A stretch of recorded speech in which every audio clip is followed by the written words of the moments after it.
This episode of the NBA Gambling Podcast on the Sports Gambling Podcast Network is brought to you by Hall of Fame Bets, the sports betting research platform for parlays, player props, and game lines. Download the Hall of Fame Bets app or visit hofbets.com. Use code SGPN to get 50% off your first month and start making smarter bets today. And we're also brought to you by Game Time. Game Time tickets make the perfect holiday gift. Sign up at gametime.co and use promo code CFBX for $20 off. Gametime.co, promo code CFBX. And welcome to the NBA Gambling Podcast. I'm your host today, Ryan, Rich Fat Baby. We're coming to you from I'm coming to you from California. Scott's coming to you. I don't know where you're coming from, Scott. Yeah, Where do you live? You're still in New York. All right. It is Thursday, December 21st. This might be a little wonky today. I haven't hosted in a while. Scott hasn't hosted in a while. So we've been co-hosting, but not hosting. So today's going to be a little bit of wonky, but we're going to have all the NBA information that you're going to need to bet tonight's games. It's going to be exciting. Scott, how you feeling? They're doing pretty well. I mean, I feel like even though I could have potentially done the hosting when I started off with this show a couple of years ago, I used to always be your co-host. So I figured it would make more sense if we just kept that tradition going. Absolutely. I'm a little bit all over the place today, but we have a lot of great games. We have an 8-game slate tonight, so that's going to be fun. Before we jump into it, anything from last night that you wanted to shout out? Any observations from last night's games? Yeah, I think the main takeaways from last night's games, just quickly pulling up the card to make sure I don't forget anything. Yeah, Utah's really, really bad. Cleveland was benching basically half the team, and Utah still couldn't win. Embiid had 50 and change. Gobert and company had no answers for him. So Embiid's making that push for back-to-back MVPs, which he's already in the top 3 basically for in odds, but Embiid keeps putting up massive numbers. We'll see what happens there. Besides that, I've said it in the last episode I was on, but I'll say it again. Chicago Bulls without Zach LaVine, pretty good. I'm not saying they're going to make the playoffs or anything. They still should trade a decent amount of the roster because there's no point. But I have to at least point out that the Bulls without LaVine are still good, and they keep finding ways to win. So hopefully that continues, and that definitely leads to the conclusion that LaVine is going to get traded as soon as possible. I'm assuming you agree on that? I 100% agree on that. I'm surprised it hasn't already happened, but I guess there aren't a lot of trades in December in general. I was reading that there's fewer trades in December than you would think. But I don't know. Once maybe the new year passes, we'll get him traded. What's your top destination for him? For LaVine, it tells you what I think of him as a player right now. Detroit. Maybe. Yeah. I feel like the Lakers are a potential candidate if they want to get rid of D'Angelo Russell. But the truth is, do I think that really changes anything? That was the one I was going to say is I think he makes the most sense on the Lakers getting rid of D'Angelo Russell. Well, it also makes sense because he's from California, went to UCLA, so there is some type of like homecoming there. But you can make an argument that LaVine and D'Lo are kind of the same style of player. I think LaVine is a better scorer. I think he's just a better version of D'Lo. Yeah, that's kind of what I'm saying, though, is that I don't know if D'Lo's what the Lakers actually need on their current team. Because the issue I have with D'Lo and why he couldn't play in the Western Conference Finals was because he can't guard anybody. And LaVine can't guard anybody either. So you're kind of looking at a spot where I think the Lakers, even though I do acknowledge that LaVine's a better scorer than D'Lo, is the passing there? Not really. Is he going to defer? Probably not. He wants to shoot it every time he gets the ball. So I don't know if LaVine actually changes anything with this Lakers team if they get him instead of D'Lo. Yeah, I mean, my only counter would be that he'll take scoring burden off of LeBron, and LeBron can save his body more during the regular season. I don't know if it makes a lot of sense for the playoffs. Like, he's going to really step up and do much more than D'Lo did in the playoffs. But I don't know. It's interesting to maybe take some scoring burden off of LeBron during the regular season and give him more time to rest.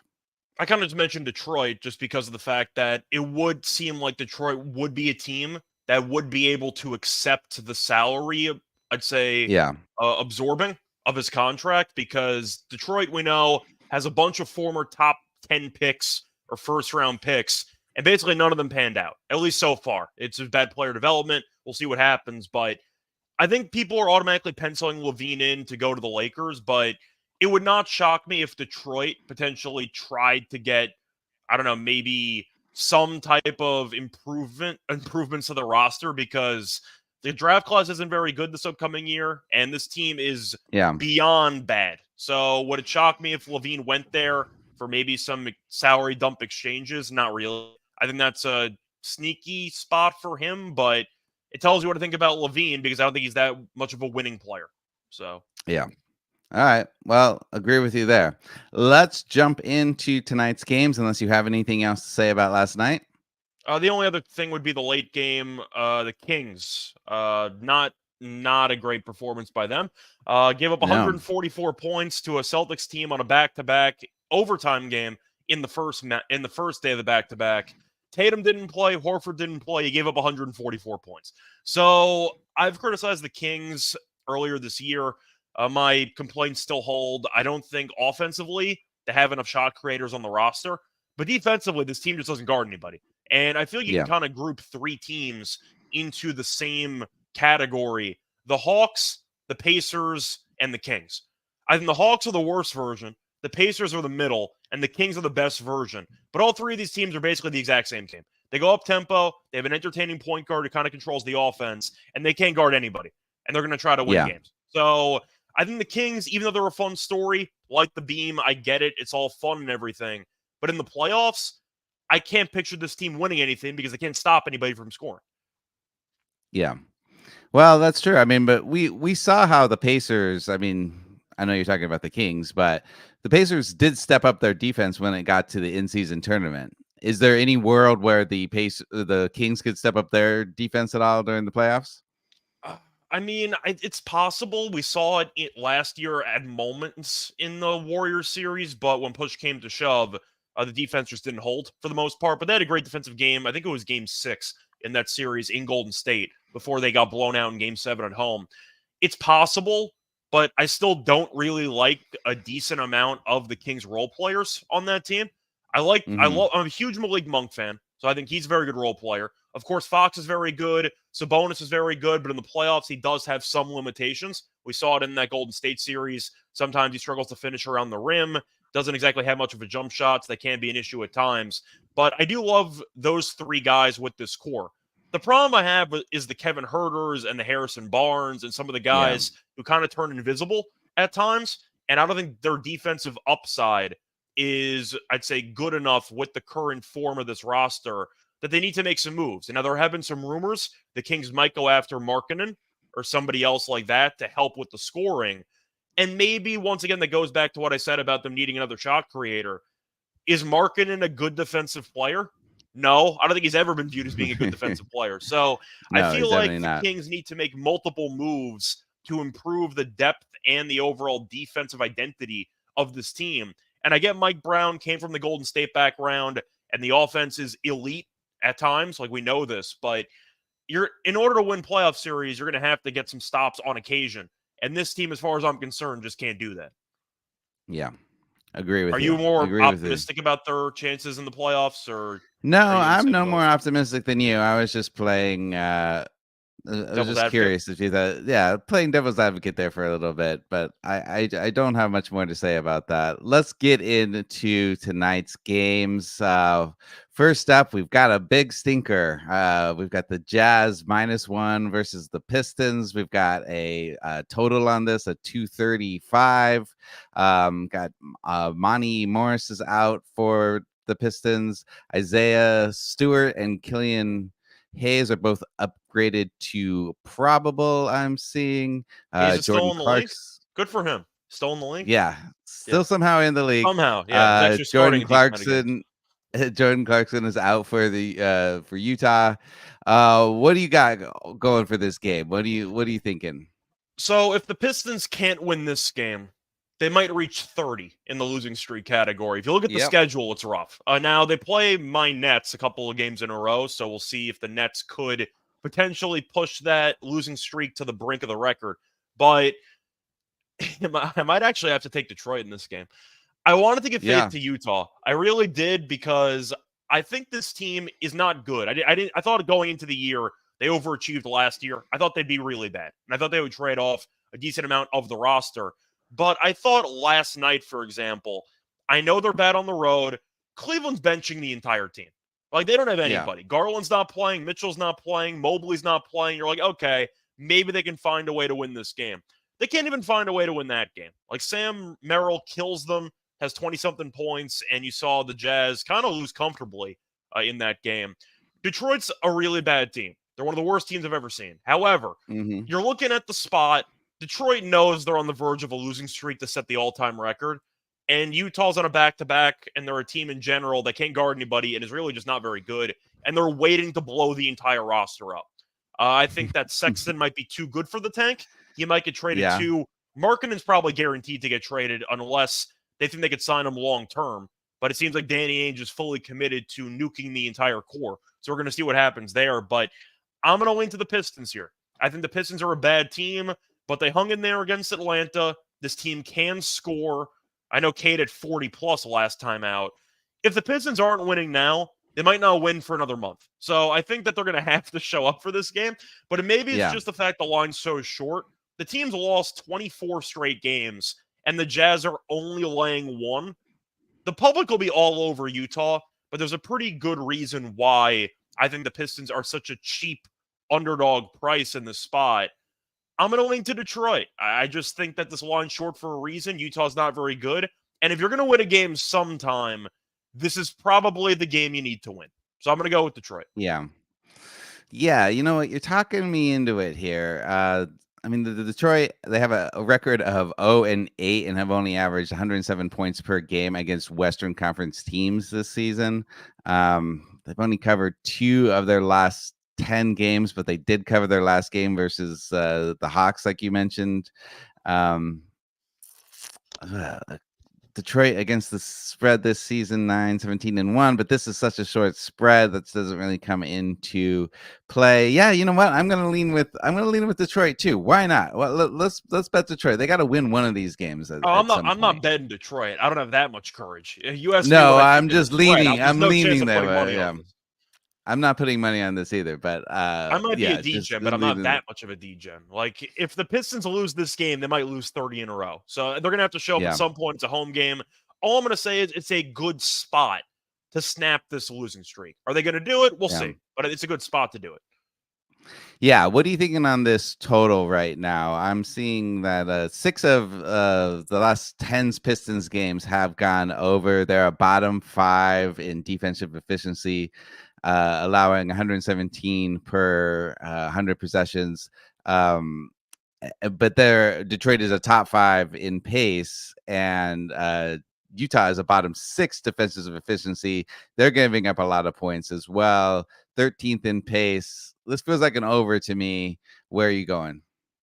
Yeah, I'm going to go with the over as well. Utah and Detroit have been teams that you definitely want to take opposing team total overs against, and they're against each other. So that's going to result in a lot of points for this game. I got to lean over. I don't trust the defense here. Cade, maybe the scoring continues and he drops a 30-piece or more than that. We'll see. But I do think that both these teams can exploit the defenses. So I am going to go with the over. The pace will be there too. Possession should be at a plenty in this game. Give me the over. What are you thinking about a player prop for this game? For player props, I'm going to start off with Colin Sexton, who's been very good since he joined the starting lineup for Utah. I think he's still in line for a good game there. I want to take something related to Cade because if I actually am picking the Pistons to snap their losing streak, they're going to need Cade to have a big game because I still don't think that the rest of the roster is any good.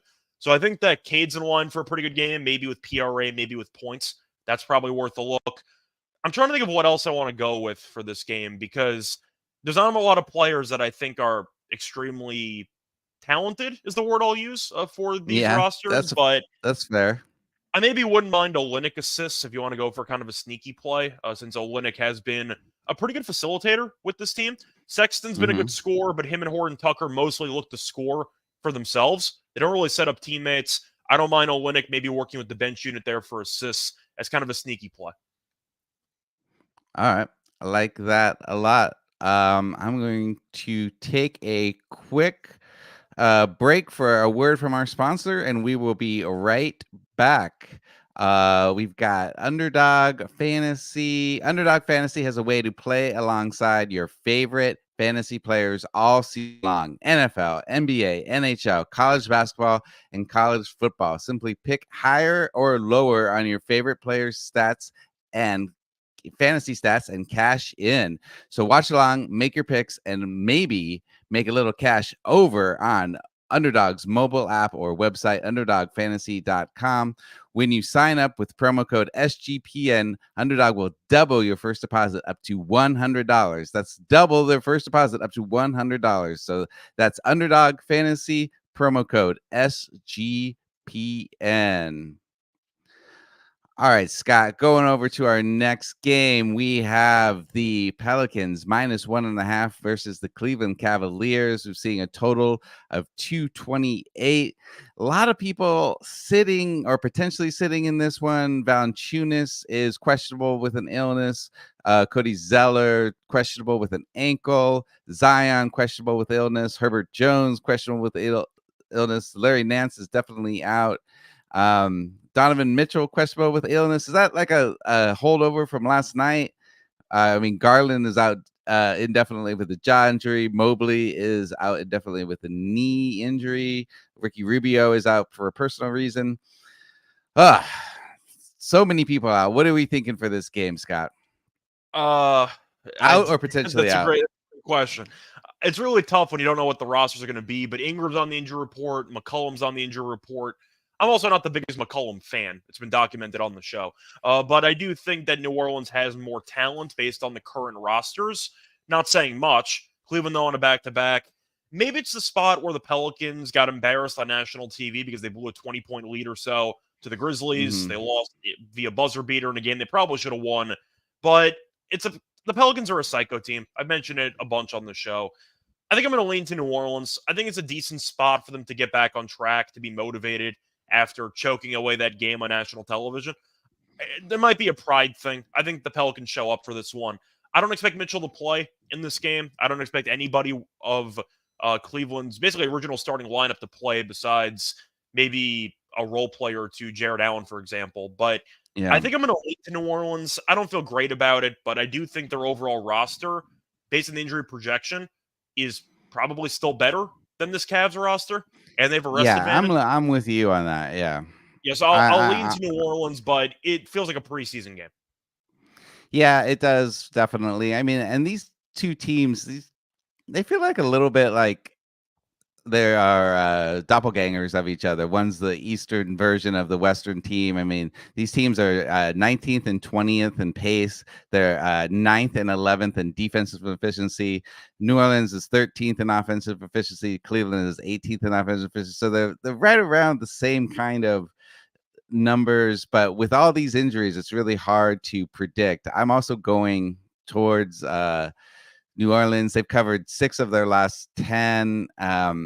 They went on a hot streak after losing back-to-back games to Utah at the end of December. And then obviously, like you mentioned, they blew that horrible game to the Grizzlies, lost by 2 points. New Orleans is 6-4-1 against the spread after a loss. So I'm also leaning towards New Orleans. What are we thinking on this total, Scott? I think I'm going to lean to the under because I don't know who's playing for both teams. It's really tough for me to take an over if I don't know where the firepower is coming from. Zion's questionable, which I think most people would tell you there's like a 70% chance he doesn't play if Zion's on the injury report and he's questionable. Mitchell might not play either. Now, the Cavs offense did step up in the game yesterday, but it's also because Utah can't guard anybody. So I think that even though New Orleans is a team that is extremely psycho, I do think they can hold the fort down defensively, at least occasionally. And I do think this is a spot for that against a team on a back-to-back. I'm going to lean under. It's like around 228, 229. That feels a bit high to me. I'm going to lean to the under. Yeah, I'm leaning under as well. What are we thinking for a player prop here? For a player prop, if Valanciunas doesn't play, I would be tempted by Jared Allen rebounds. The problem is Jared Allen this season just hasn't really rebounded the ball. And I don't know why Allen has kind of taken a step back stats-wise. but he's only averaging 8.3 rebounds per game. So I do think it's a decent spot for him if you think that Allen's in line for a double-double. But I'm going to ask you, how much, when you handicap some of these games, do you factor in the form they're in compared to the spot they're in? Because Allen, for whatever reason, has just underachieved on the boards this season. Yeah. Well, I was also looking at Allen based off of Valanciunas maybe not playing, and but it's just so hard to predict with all these potential injuries. Like, it's hard for me to handicap this game based off of all the maybes on the might play. But Allen has not been rebounding well this year, so I definitely take that into account. But you got to take this spot into account if Valanciunas isn't playing, and I would like his rebounds if Valanciunas isn't playing. If you want some role players, Sam Merrill threes. If he's in the starting lineup again, we saw him have a very good game against the Jazz yesterday. Somebody's going to have to step up for this team, and it seemed like Merrill was willing to be the shot taker, especially from behind the arc in the game yesterday. So for me, I'll go with, if you want a random player prop, I don't mind Sam Merrill threes in that game. Oh, I like that. Definitely. Let's go with that. Anything else on this game, or should we move on? Not really. Maybe Mitchell props if he plays, but once again, since New Orleans might be benching half the roster, there might be less motivation to actually play Mitchell in this game. So maybe Mitchell props if he does play, but I'm not going to spend too much time harping on a guy who might not even suit up for the game. So I'm not going to mention Zion props or whatever. I like Ingram points if nobody else on New Orleans is going to play. Somebody's going to have to shoot the ball. So I think that Ingram's in line. Absolutely. All right, moving on to the San Antonio Spurs versus the Chicago Bulls. Bulls minus 4 points on this one. We've got a total of 236. San Antonio were defeated by the Bulls on December 8th. I see 228 for a total. You see 236? I saw 236. Where did I get that number? I thought I saw 228, I think. According to ESPN, it's 228.5. Okay. I don't know. Maybe I messed up that number. Okay, it's 228. Sorry. I'm already really messing up on my hosting duties, Scott. It's all good. I just wanted to make sure that I was looking at the right thing. Yeah. So these teams have already matched up once this year. Chicago won 121-112. That was on December 8th. The total on that game did go over. That was set at 224. So that would make sense that it's 228 now, not 236 like I had. Jeez, I don't know where I got that number. Anyway, what do you got for this game? I'm going to go with Chicago. You can argue for scheduling spot. It is a decent spot for San Antonio because Chicago played yesterday, beat the Lakers. The line movement in that game was very weird, but it worked out as the Bulls ended up burying the Lakers, especially in the second half of that game. It's a back-to-back, I get it, but the Bulls' record is so bad that they can't really afford to rest anybody on back-to-backs. So I do think Chicago's going to be going for it. The Spurs have lost 20 of their last 21 games. The Spurs should thank the Pistons every day for existing because nobody's talking about how bad the Spurs team is with Wemby. This team is insanely bad. And I know that San Antonio has some talent on the roster, kind of. We know Wemby's pretty good. Vassell's pretty good. Keldon Johnson, I think, has some talent. But I can't back a team that's lost 20 of 21 games against a team that's actually in good form. The Bulls have been a good team. Beat Philly a couple days ago. Ended up beating they won their game yesterday against the Lakers. They've been in good form. Kobe White's been good. DeRozan's been good. I get the argument of the first meeting. San Antonio was actually winning by a decent amount in that game and blew the entire lead. So you can make an argument maybe San Antonio matches up relatively well against the Bulls, but based on current form, I can't back the Spurs. They've lost 20 of 21. Chicago's been in good form. They're better without LaVine. Give me the Bulls and their newfound chemistry to get the job done here. I think they win by 9. Yeah, so I have that too. I have the Bulls winning this one. Chicago are 9-1. As you said, 9-1 against the spread in their last 10 games. They're in great form right now. Definitely feels like the Bulls are going to pull this one out. I was wondering if I would maybe take the Bulls to win, but the Spurs to cover based off how close they kept it for most of the last game, but I don't think the spread's big enough to thread the needle like that. I'm with you there. It's not a big enough spread. So I'm liking the over on this game. The total has gone over on 6 of 7 of Chicago's last games. The over is hit in 5 of San Antonio's last 6 games. Definitely thinking the over here, especially that it's lower than I thought it was, 228. What are you thinking for this total?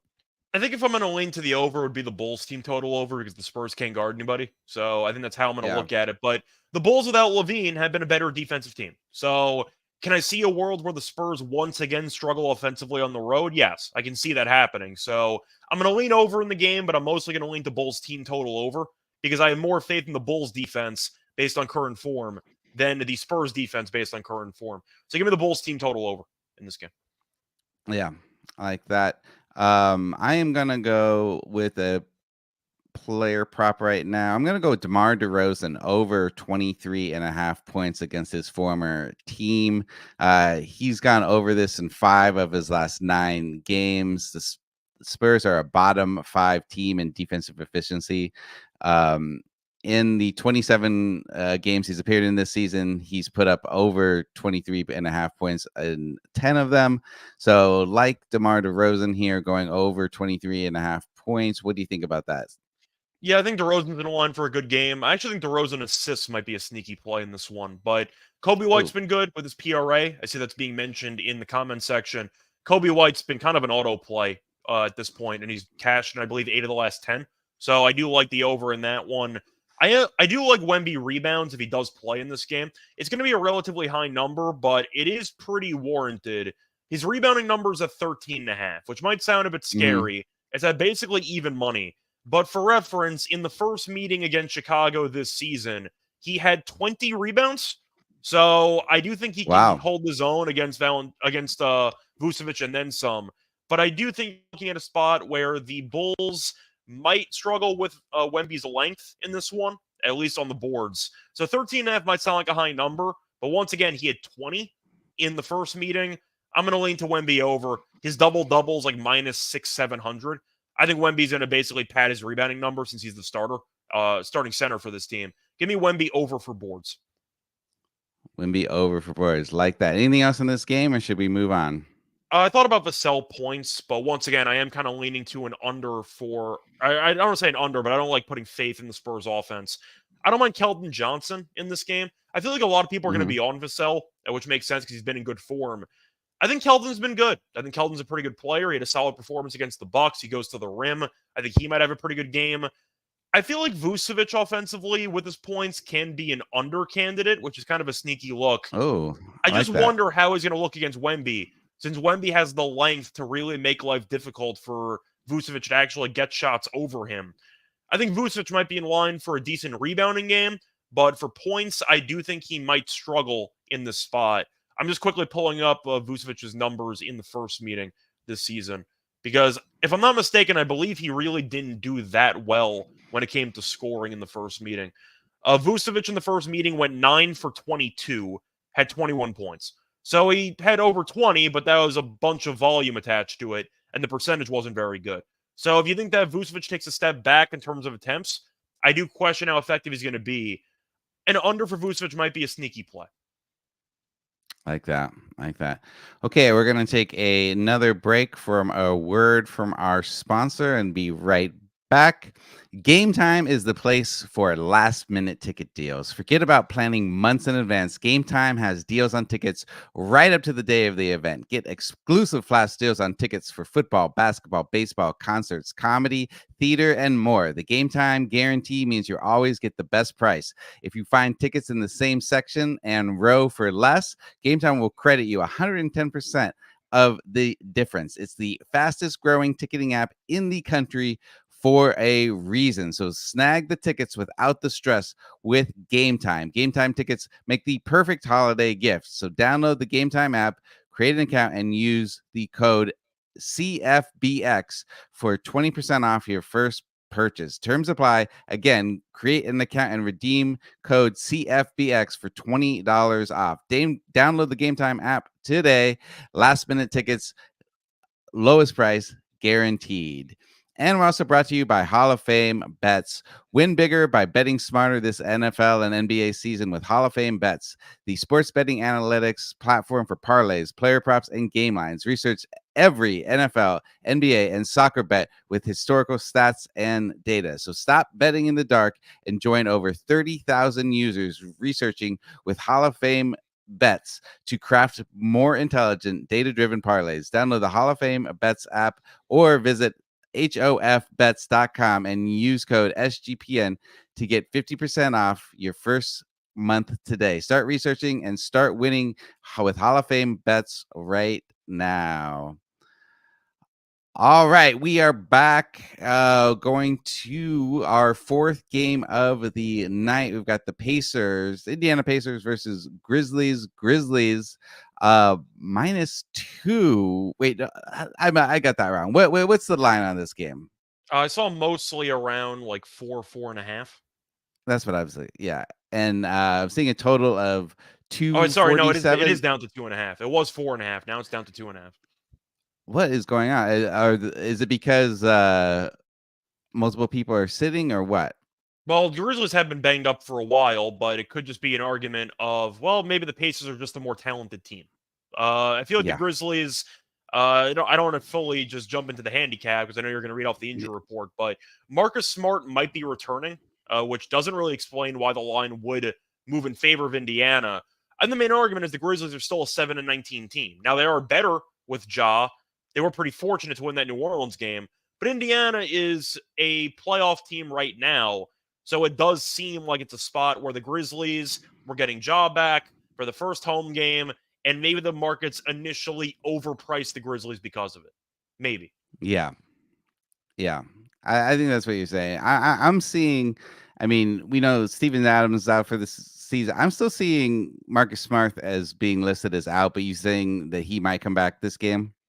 Yes, I see reports that he's doubtful, but doubtful does sound like an improvement over out. He was practicing in scrimmages recently, so he might be available, but it seems like he's probably going to miss, and he might play out over the weekend, but he has been progressing, so there's a slim chance he comes back and plays today. All right. We have Derrick Rose out as well, Luke Kennard out as well, Brandon Clark out. We know they've been out for a little while. And we've got the Pacers. I'm not seeing anybody big out for the Pacers yet. Are you? No. They played yesterday, so there maybe is going to be a last-second scratch. But no, I see a relatively clean injury report. I know Turner was questionable yesterday. He played. So the only person who's questionable is Nembhard, who hasn't played in like a week or two, who got injured in the semifinals of the in-season tournament. So, no, I think Indiana's basically healthy. Yeah, so as you mentioned, Pacers are on a back-to-back. They beat Charlotte 144-113 last night.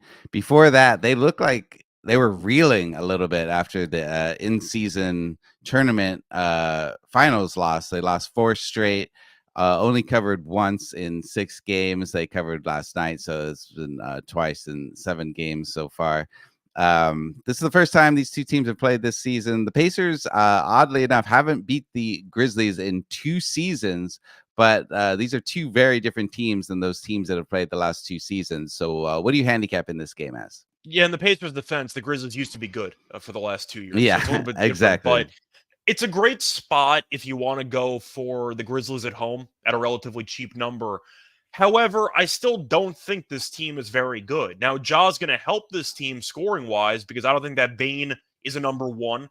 I don't think Jaren Jackson's a number 1. And we saw Ja become the closer again in that fourth quarter against the Pelicans. Do I like the supporting cast? Not really.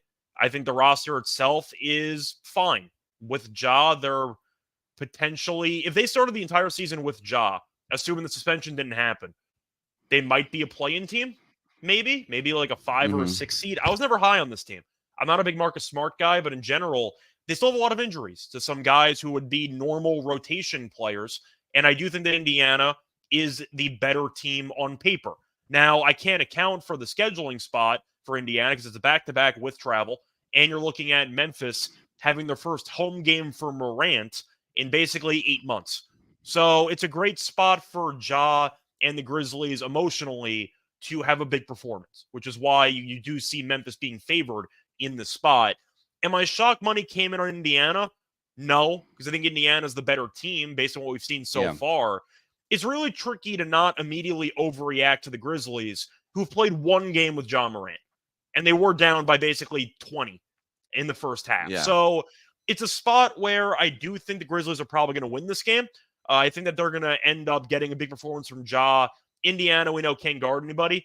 My favorite play in this game is going to be Ja points. I took the over last night at 28.5. He had 34 in his first game against the Pelicans. I think he's in line for a massive game because Indiana can't protect the paint.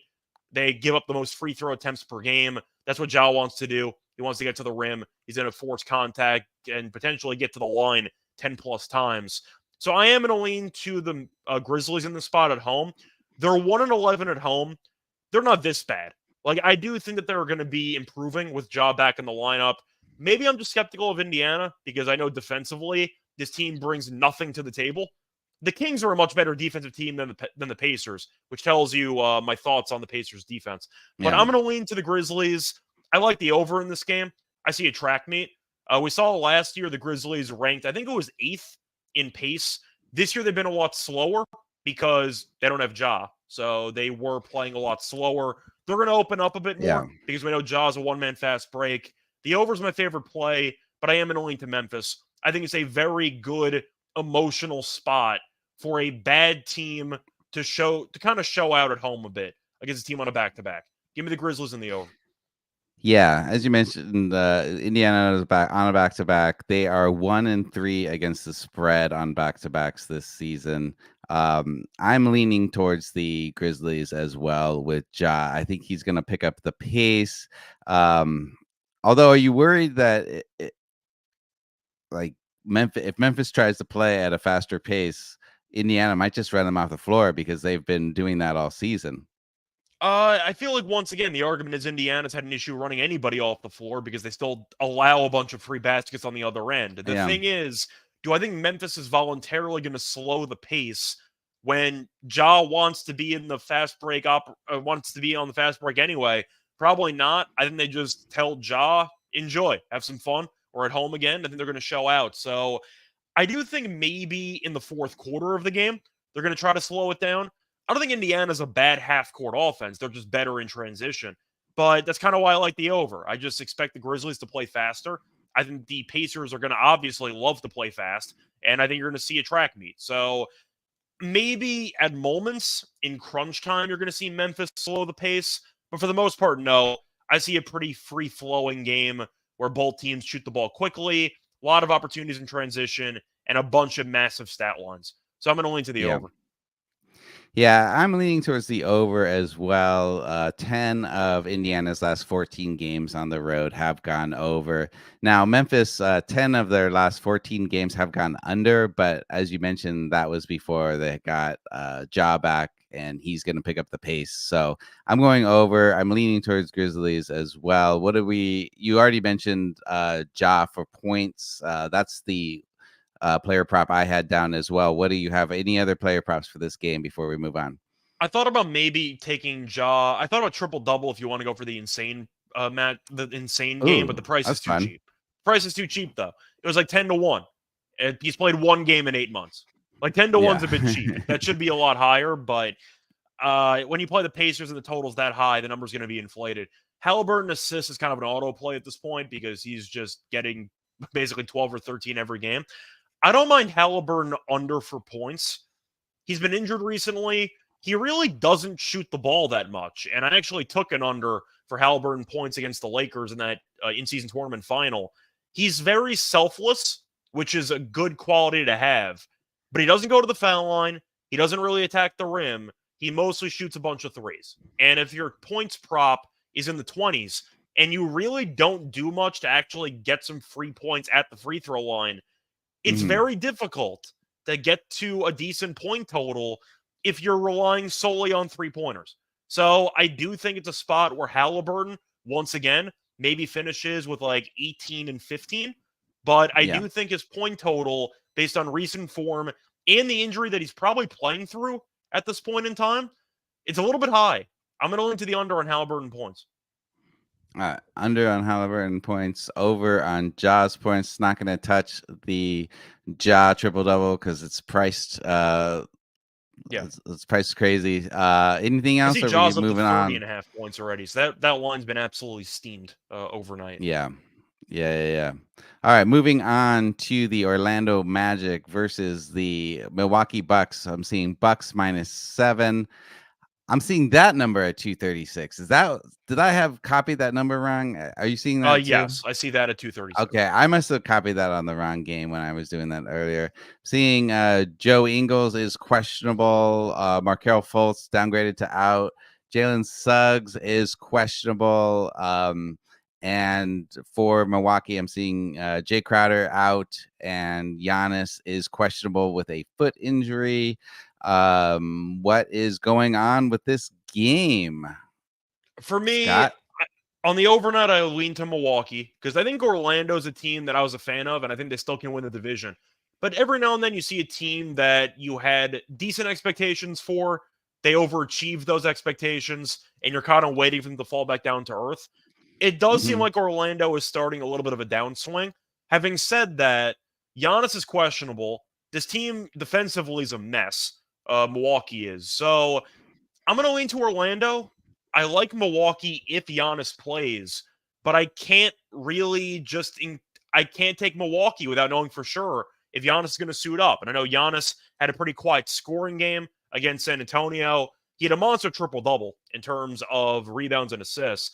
Orlando's a team that's very good defensively. I know Lillard's been in great form, but Orlando has a lot of length at the guard position to throw at Lillard and to give him different looks. I do acknowledge that Bobby Portis and company are still solid backup options for a makeshift start if Giannis misses. But I don't think Giannis is going to play. I think it's pretty telling that Giannis on the injury report already. It seemed like he was pretty passive in that Spurs game. So I think I am going to lean to the Magic in this game. Getting 7 is mostly an injury play, with Giannis probably, in my opinion, being out of the lineup because he jumped on the injury report this morning, and I do think it's a decent spot to potentially sit him. I'm going to lean Orlando getting 7, mostly because of injury and the fact that Milwaukee really doesn't guard anybody.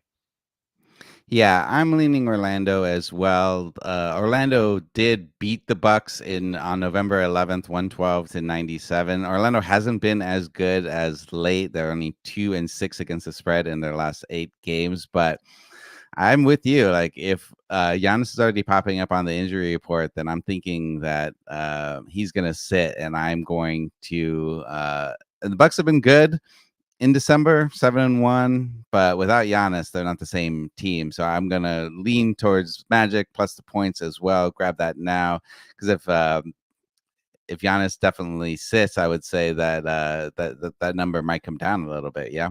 Yeah, it's probably going to move to maybe 4 or 5. I think it's already priced Yeah. in to some degree because I saw it open up to Yeah. 7.5. Now it's down to 7. So it does seem like some markets are already anticipating a potential sitting from Giannis, but the line's not, in my opinion, baked in the injury enough. I think it needs to bake it in a bit more. So I think this line probably closes at 5, give or take. Yeah. So I'll lean Orlando now and maybe get some CLV. There you go. What were we thinking with this total? This is a high total, but let's see. The Orlando's last 10 and 14 games have gone over. Milwaukee's 5 of 5 games have gone over in the last 5.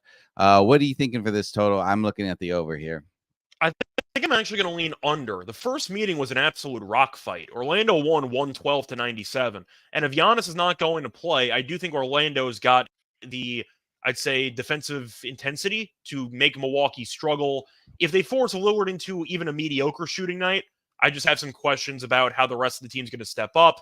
They have talent. Middleton's been pretty good as the third option this season. We've seen Lopez have some decent games. Portis has had some decent games. But Giannis at 35 in the first meeting against Orlando, and they still only scored 97 points.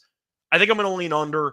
236.5 just seems a bit too high for me. Orlando's a team that really doesn't like to play at that much tempo. They tend to play in the half court. They try to limit the opponent in transition. I'm going to lean under, and this number is just a bit too high. All right, that makes sense. Anything else for this game, or should we move on to, I think, maybe the game of the night? Yeah, we can move on. Moving on to the LA Clippers versus the OKC Thunder. I'm seeing the Thunder -4. What is the total you're seeing on this right now? Right now, I see a total of about 236. Yeah. All right. I was just making sure I didn't copy down the wrong one again because it's the same way as what it was on the last game.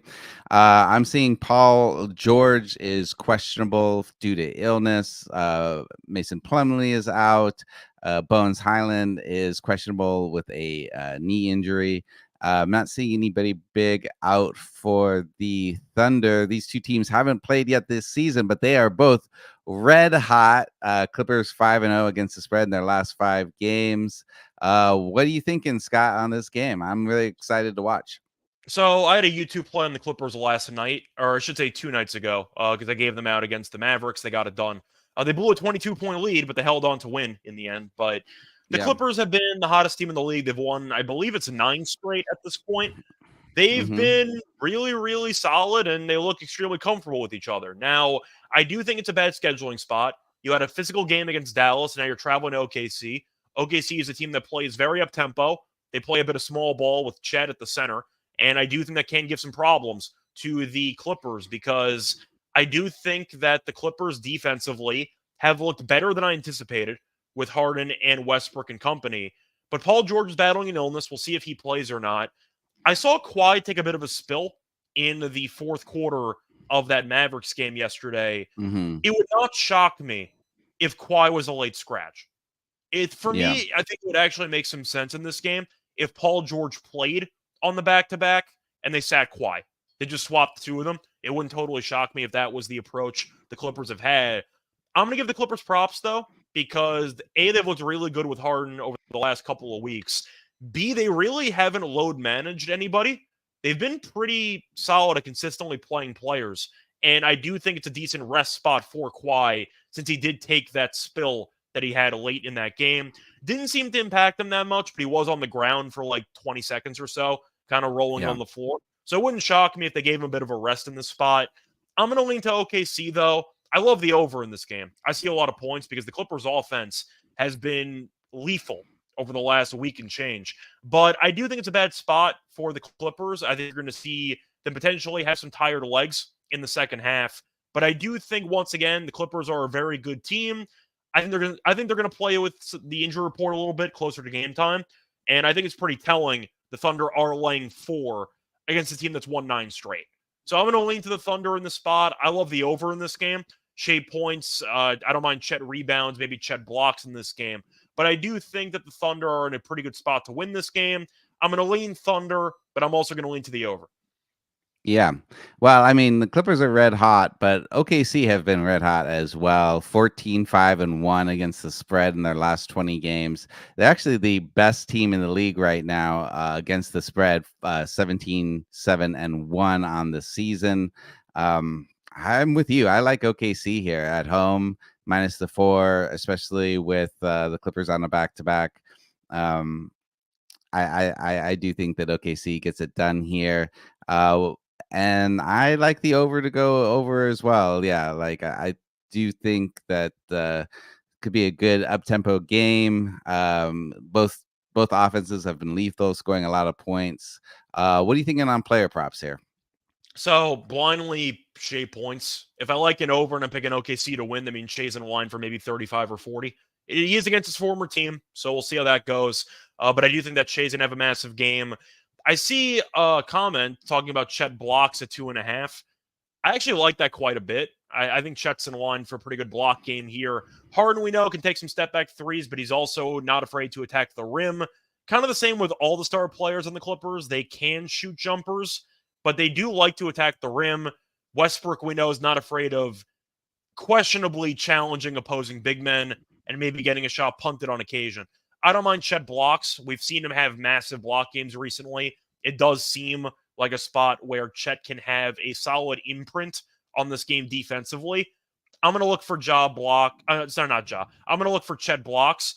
I think that Harden assist could be worth a look in this game as well. He's been very good at facilitating. They've let him really take control of the basketball, and it's worked out for them. because James, I am the system, Harden, has actually been resulting in some wins. But I am going to lean to Harden assist in this spot because I'm picking a high-scoring game. Harden's been very possessive of the basketball recently, and it's worked out well. Give me Harden assist in this game. Yeah, I do like that check blocks one. I bet him the other night over 3.5 blocks and steals at even money, and that was a nice little, because at 2.5 blocks, it was like the juice was really high. Was that the game he had 7 blocks, or that was a different game? That was the same game, yeah. Okay, and so you might want to look at blocks and steals, just see if you can get a better number, just because I know they're putting a lot of juice on his blocks right now. I'm liking also Josh Giddey over 10.5 points. That is a 1.5 less than his season average. And through 25 games this season, he's had that on 12 occasions. Since we're picking a high scoring game, why not pick a guy who has a pretty low total on points, and for him to get over? Josh Giddey over 10.5 points. How do you feel about that? Yeah, Giddey's kind of an interesting player because I still don't think his shot is as good as it needs to be for him to be a serious contributor on this team. He's had a couple triple-doubles in the past. This year he's been a bit quiet, at least on the court. I'll specify that. But still, I do think you're looking at Giddey having a decent spot to maybe take advantage of some lackluster coverages. Teams have kind of sagged off at him. They're giving him the Rondo treatment from 3 back when he was with Boston back in the day. If he can knock down a couple threes, I think he'll go over. But I do think that Giddey is not the greatest offensive player in terms of scoring, but it is a low line. So I do understand. That's why the line is that low, yeah. Yeah, so I get it. It's a pretty good buy low spot on what should be a high-scoring game. But I know Giddey, you might be able to tell if this cashes or not, depending on how his first 2 or 3 3-pointers will look in this game. Yeah, that's fair. By the way, I want to quickly read off the Chet blocks in the last couple of games. You know, the last 2 games that Chet has played in, he's had 15 blocks in the last 2 games. It's 7 blocks and 8 blocks in the last 2 games. I'll take the over 2.5. Yeah, that's fair. But like you said, you might get a better number if it's blocks and steals bumps up to 3.5, and you might get better odds on that. Yeah, let me just quickly see what the blocks and steals are together. The blocks and steals together are 3.5 at plus 124. Yeah, there you go. There's not many what do you think about that? Though. It seems like it's mostly blocks. He might go over anyway. But looking at the last couple of games, he's had only 2 steals in the last 5 games. So he's been more block heavy, but still. 15 blocks in 2 games is wild. That's the thing. Yeah, that's the thing. All right. Moving on, we have the LA Lakers versus Minnesota Timberwolves. Seeing Timberwolves favored by 6, seeing a total of 224.5. The big news here is that Anthony Davis was injured last game and is questionable tonight with an ankle soreness. Anthony Davis got injured? I'm shocked. Yeah. Can you believe it? That is I can't. A news breaking of the century. Jokes aside, he's actually played in a lot of games this year, but still, I'm not shocked anytime. Yes, and he's been playing well too. So, we're just poking a little fun at it based on reputation. Yeah, of course. What are you thinking about for this game? For this one, it's a spot where both teams are on back-to-back, so you can argue that the Lakers will be motivated after getting kind of killed by Chicago last time out. But the Lakers are a bad road team. I said this in like the first couple weeks of the season. They're 5-10 straight up at there's 5-10 straight up on the road. Like I just think that this team, they're 15-13. Yes, I know they won the in-season tournament. Congratulations, I guess. You look at the teams they played in the tournament, by the way, they really didn't beat any elite teams at all throughout the course of that run. It was a pretty easy group stage. They were fortunate to get matched up against the Pelicans in the was it the quarters or the semis? I'm trying to remember when they faced off against the Pelicans. But they had a pretty easy path. Semis, yeah. Those are the semis, I think. They had semis. Easy path. That's kind of my point. They played the Pacers in the final, so I'm not going to overreact to that title. But still, the Lakers, I think, are an overrated team. We talked before about them trading potentially for Levine. They got to trade for something. I don't know what that thing is, but this current roster is not good enough, in my opinion. And now AD might be sitting. We'll see what happens. But they're only 15-13. It feels like they're a lot better than that, but they're not. Like, I think they're a mediocre team. I think that they're going to make the playoffs. Are they better than a 5 seed? I don't know if they are. Like, they might be a play-in team again. We'll see what happens, but I'm going to lean to Minnesota. Minnesota got Embiid last night. And I tried to say Embiid as a verb. Embiided? However you want to put that, but it was a bloodbath. Everyone was in foul trouble the entire game. I believe Gobert, Towns, and Reed each had 2 fouls in the first quarter. Embiid had 18 free throw attempts. He had 50-plus points. It was just a pretty ugly game that the refs kind of took control of early, and as a result, Gobert was barely on the floor. I'm not sure if it would have mattered because Maxey was great too. But it's a pretty good spot for Minnesota to get back on track after struggling in the game because of foul trouble against the Sixers. Maybe you might think I'm overreacting. Are the Lakers like a good basketball team? I think they're fine, but Minnesota thinks the better team. I think they're a good basketball team, but I definitely agree with you that Minnesota is the better team. The Lakers 0-5 against the spread in their last 5 games, whereas Minnesota 4-2 against the spread in their last 6 games. I like Minnesota too at home, especially if Anthony Davis is banged up. This might be a good spot for him to sit and get right on that ankle injury, because if I was the Lakers, I wouldn't want that looming all season. Yeah, and you can argue that it's a back-to-back with LeBron, so he's older.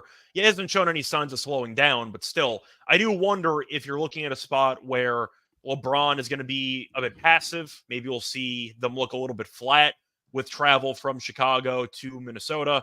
So it's not the greatest scheduling spot as well for the Lakers. I think I'm going to lean Minnesota. They just have so much defensive length and versatility compared to the Lakers that I do think they can't really stop LeBron. They can slow him down to some degree. They'll have McDaniels on him. Maybe Edwards will guard him on occasion. They can give the Lakers different looks. I don't know if the Lakers have that. I think the Lakers defensively are a pretty good team, but offensively, I think the supporting cast is fine. I think Reeves has taken a step back. Hachimura's been kind of quiet this season. You know my thoughts on D'Lo. He's going to have some good games, but I'm not the biggest D'Lo guy. I think the Lakers need to make some moves. And I think that this current roster is not good enough. So I'm going to lean to Minnesota at home. I'm leaning Minnesota as well. What are we thinking for this total? 224.5. Which way are you leaning? I think I'm going to lean under. I just see a back-to-back where both teams can play physical defense. It's tricky, though, without knowing for certain if AD is going to play. Because AD, we know, defensively is a game wrecker. But I think Gobert can protect the paint well. AD, you can argue, if he does play, helps out the under. But I do think that the Lakers on back-to-backs might have some tired legs attached to it. I'm going to lean under. This defense, a very good, probably the best defense in the league, got torched yesterday by Embiid and Maxey. I see a prideful defensive showing at home in this game. I think the Timberwolves kind of put the clamps down, to be honest. I like the under in this game. Yeah, I like the under as well. And if Anthony Davis doesn't play, I'm looking at Cat point prop 21.5 points. He's gone over this in half the games this season that he's played. So if AD doesn't play, like Cat to go ahead and go over that. You have a player prop you're looking at? For player props, I think that Edwards, anytime you're assuming Edwards has a matchup against a star player, a chance to, at least in his mind, prove he's the best player in the league, and he's going up against LeBron, I'm kind of automatically tempted by Edwards props, especially if AD's not going to be in the lineup because the rim protection is going to be an issue.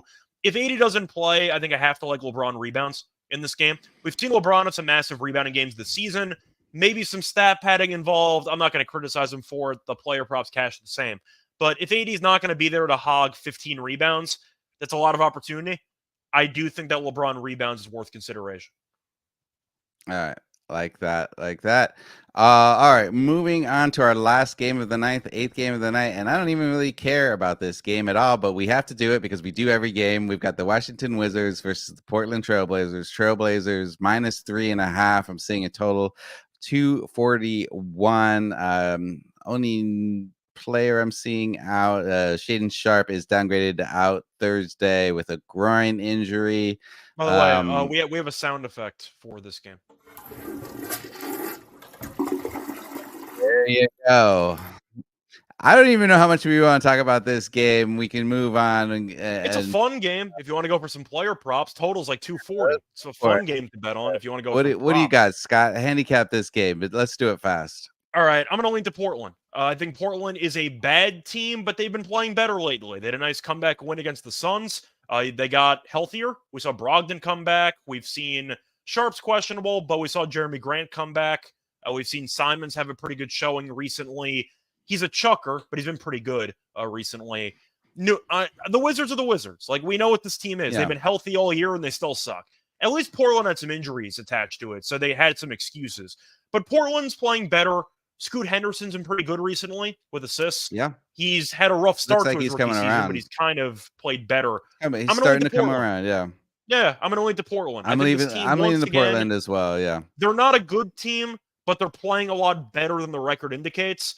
4.5's pretty cheap against a Wizards team that is 2-14 straight up on the road. I'll go ahead and take the Trailblazers in this game. Yep, I like that. I'm going to take them as well. You got any player props you like? It's a lot of overs for this game because I don't trust either team to stop anybody. Ayton rebounds is tempting, but I don't trust Ayton to ever rebound a basketball, so I can't do that. I know as a former Suns fan, you'd agree with that. Yes, that is absolutely true. Yeah, so I know that you would definitely not be interested in Ayton prop. I do think if I'm looking for points, Simons has to be the first guy that I look towards because Simons has been to be honest, he's a chucker. There are a lot of chuckers in the league. He's pretty good at scoring, but he does take a lot of shots. So at 26.5, I am kind of tempted by the over there. The Wizards are not a good team at defending the three ball, so I do think that Simons' threes can be worth a look. But I actually don't mind Scoot Henderson assists in this game, especially based on the usage he's gotten recently. If he's not available, maybe Brogdon assists, but I think there's going to be a lot of points scored for Portland in this game. I don't mind Simons or Grant, but I do think that assists for Scoot, maybe a double-double, is kind of a sneaky look. Yeah, I like that. All right, those all sound good. Let's go to our lock and dog. Give me your lock, give me your dog. What do you got today? All right, so for my lock on the show, the truth is I am pretty tempted by that Chet Blocks play at 2.5. The question is, do I want to actually take it as a lock? 15 blocks in the last two games is absolutely wild for a 2.5 number at plus 105. I feel like he's got to come back down to earth at some point, though. I mean, that is insane. I know, but the point is he can cut that number in half and he still goes over. He just needs, he just needs 3. I am tempted by the Bulls, but that line has moved a bit more than I wanted it to. It was 3.5 overnight. Now it's mostly at like 5 or 5.5. I'm not sure I can take that, so I'm not going to bother. I think I am going to do it. I'm going to take a spin here. Give me Chet over 2.5 blocks. The number just seems too low to me. I do think that Harden and company are still going to attack the rim, and I do think that Chet can patrol the rim, patrol the paint, and do a pretty good job of rim protection. So I'm going to go with the obscure player prop angle, which has done pretty well for me. A couple days ago, I did take Derek White under an assist. That got there. Player props have done well for me. I'm going to go with Chet over 2.5 blocks at plus 105. Gone over in 4 of the last 5. Gone over in 7 of the last 10. It's a good spot, in my opinion. So give me the Chet over 2.5 blocks at plus 105 as my lock. For my dog, a couple of potential options for player props. I'm just wondering which angle I want to take for this game, for this slate. Do I think Orlando can win? Like, maybe, but I don't know if there's much I really like. I think for this one, I'm going to go with a player prop once again. I think I am going to go with Wemby 15-plus rebounds in this game. He had 20 in the first meeting. I do think that it's a pretty big number, but I think it makes sense based on the Bulls not really being a great rebounding team. But if you're going to put up, for example, 20 rebounds in the first meeting, and you've been a pretty solid rebounding center since you took over the starting center position, I do think his rebounding number might be a little bit short. It's the only problem is it's at plus 115, and I'm wondering if that's a big enough dog price for me to actually take it with. What do you think? Do you think plus 115 is big enough, or do you think I should go elsewhere? I think that's big enough if that's what you want. Okay. I'll go with Wemby. I'll go with Wemby over 14.5 rebounds. All right, great.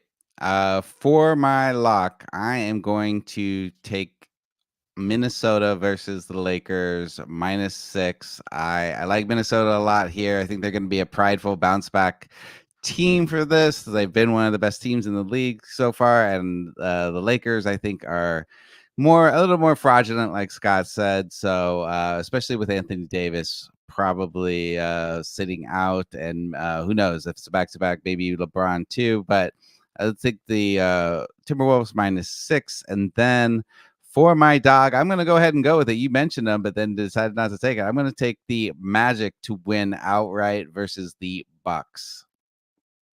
What price you have that Magic line at for the best price? I see about 225. So is that sounds cool good with you? to me. By the way, I think I actually am going to pivot from the Wemby rebounds. I still like plus 115. I know Terrell would be laughing at me for giving out a price that was too cheap. I'm going to go with blocks again. Let's have some fun with this. Give me an alt blocks on Wemby. I'll take the over 3.5. His line's at 2.5. I definitely still love the over on that. But Wemby had 4 blocks in the first meeting. He's had at least 4 blocks in 4 of his last 5 games. He's had at least 4 blocks. Let me just do the math here. In 6 of his last 8 games. It's going to be a really nice plus price. I'll take Wemby over 3.5 blocks as my dog instead. All right. I like that a lot. Would you want to go ahead and build a underdog parlay today? Or I was not supposed to say parlay, an underdog submission today? Yeah, you want me to pull up underdog, or you have it in front of you? you? Yeah, do you mind pulling it up? I'm having trouble with mine. I got to remember if I still have the app or not on my phone. Oh, wait. Well, let me just see what we got here. Let me see if I can pull it up. Yeah, kind of a last second thing. Sorry. I don't know if Underdog lets you actually look at the lines if you don't log into your account. Because I know that some similar platforms do let you do that. I'm not sure if Underdog does let you. But honestly, in the meantime, I actually might as well try to find a price for Wemby blocks because I can I can pull this up. So Underdog does have a special today where you can take LeBron James higher or lower half a point. Okay. So you could put that. We'll go ahead and put that one in, and then we can. But that's maybe cheating. That's put in Chet. Yeah, I like the Chet blocks. I like Wemby blocks. Honestly, I think that's a good spot for him as well. But I'm not seeing Chet blocks on Underdog right now. So do you want to start off with something relatively basic? I mean, what's Ja points at for Underdog? Let's see. Ja.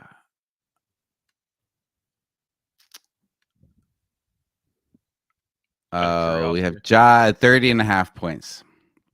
30.5 points? That's a little it's pretty high. It's such a bad deal at that point. We have him he got 45.5 points, rebounds, and assists. Okay, that one's not as bad. Well, we'll start off with a prop that you potentially like. Do you want to go DeRozan over 21.5?